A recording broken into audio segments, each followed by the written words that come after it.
understanding Valhalla from an outsider's perspective. Now, one of the first things that we need to know about Valhalla is that Valhalla itself is not heaven or an equivalent to heaven. This is about selection. Now, Valhalla was never about moral goodness, kindness, or being a good person. It's about being fit for a specific role. To go to Valhalla meant that you had demonstrated a very specific psychological profile before death. So it's not about belief, it's not about prayer, it's about behavior. And the mindset that required for Valhalla is kind of like, I'm already dead, right? The person orientated towards Valhalla lives with this core assumption that death is guaranteed, but reputation, that's optional. You got to work on that. So this psychology really means that you have a low death anxiety. You have a high risk tolerance and acceptance of violent uncertainty. Also this comfort with this impermanence, this idea. This is kind of pre-mortem psychology. You don't prepare for Valhalla after you die.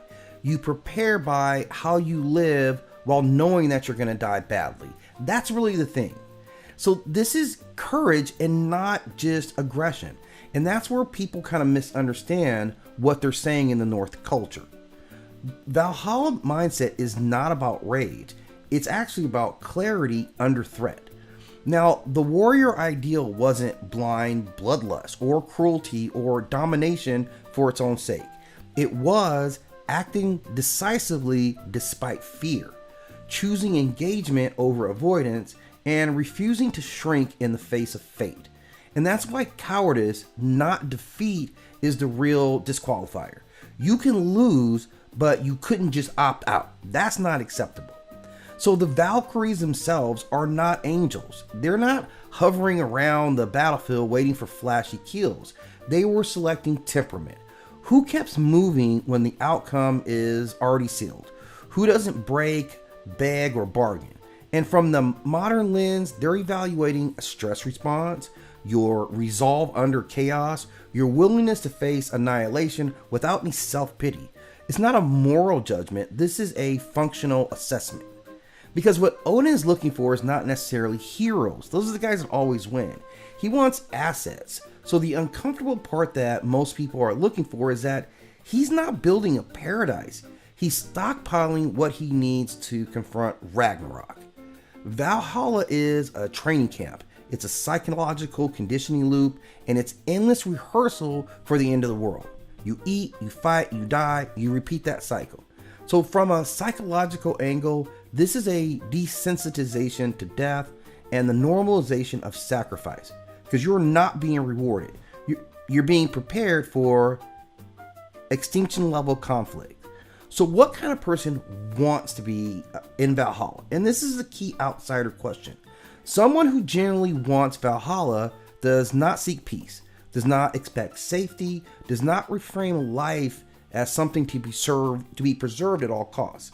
They see meaning in participation, not survival. And that mindset is alien to modern kind of comfort culture. Today we want to optimize longevity, avoidance, and stability, whereas Valhalla culture optimized for intensity, decisiveness, and narrative endurance. Your life mattered only insofar as you proved that you were unbreakable under pressure. Now, obviously, there's a psychological cost that goes along with it, and a lot of people romanticize this part away. This worldview can burn people out because you've got a constant readiness for death that can produce emotional bluntness, limited tenderness, short-term thinking, and generational trauma.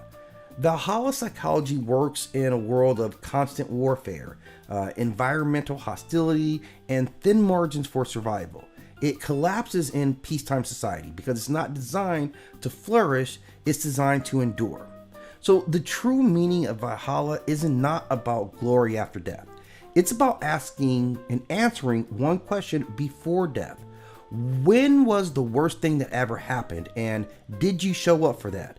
Not did you win, not did you survive, not if you were going to be remembered kindly. It means, did you show up? This is the psychological core. And once you understand that, Valhalla stops being about fantasy and starts looking like one of the harshest belief system ever devised, which is exactly why it worked in the way that it did. So understanding the culture allows us to understand the people, and I think understanding Valhalla and the psychology of Valhalla is a key point.